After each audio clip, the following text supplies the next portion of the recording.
মালদার ভারত বাংলাদেশ সীমান্তের এই গ্রামে বেশ কিছুদিন ধরেই উত্তেজনা চরমে। কারণ এই এলাকায় 1.5 কিলোমিটার জুড়ে কোনো রকম ফেন্সিং নেই।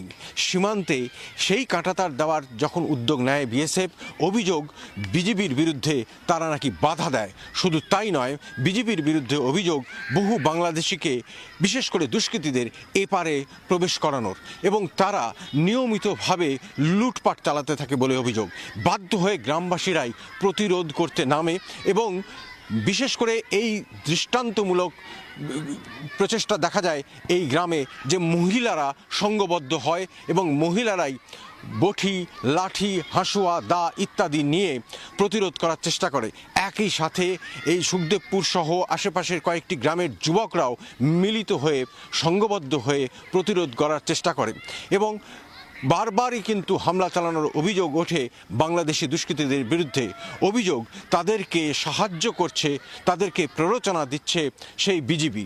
এবং শুধু তাই নয়, বিজিবির সাহায্যে সেই সমস্ত দুষ্কৃতীরা ফাঁকা জায়গা দিয়ে ভারতে এই সুখদেবপুরে ঢুকছে এবং অবাধে লুটপাট চালাচ্ছে।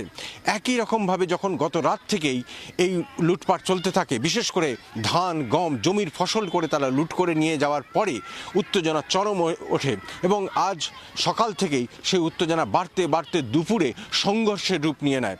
দুই পক্ষই, ওপারের এবং এই পারের গ্রামবাসীদের মধ্যে একেবারে সংঘর্ষ বেঁধে যায়।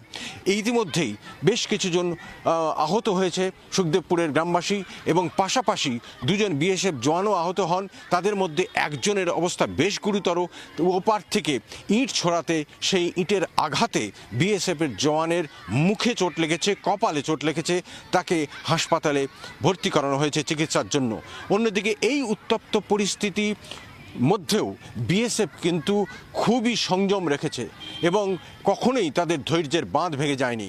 একবারও তারা কিন্তু আক্রমণাত্মক পদক্ষেপ নেয়নি, বরং সুখদেবপুরের বাসিন্দারা যারা তেড়ে গেছে দুষ্কৃতীদের বিরুদ্ধে, বাংলাদেশি দুষ্কৃতীদের বিরুদ্ধে, সেই মানুষদেরকে কিন্তু, সেই সমস্ত সুখদেবপুর গ্রামবাসীদের কিন্তু প্রতিহত করার চেষ্টা করেছে, তাদেরকে শান্ত করার চেষ্টা করেছে।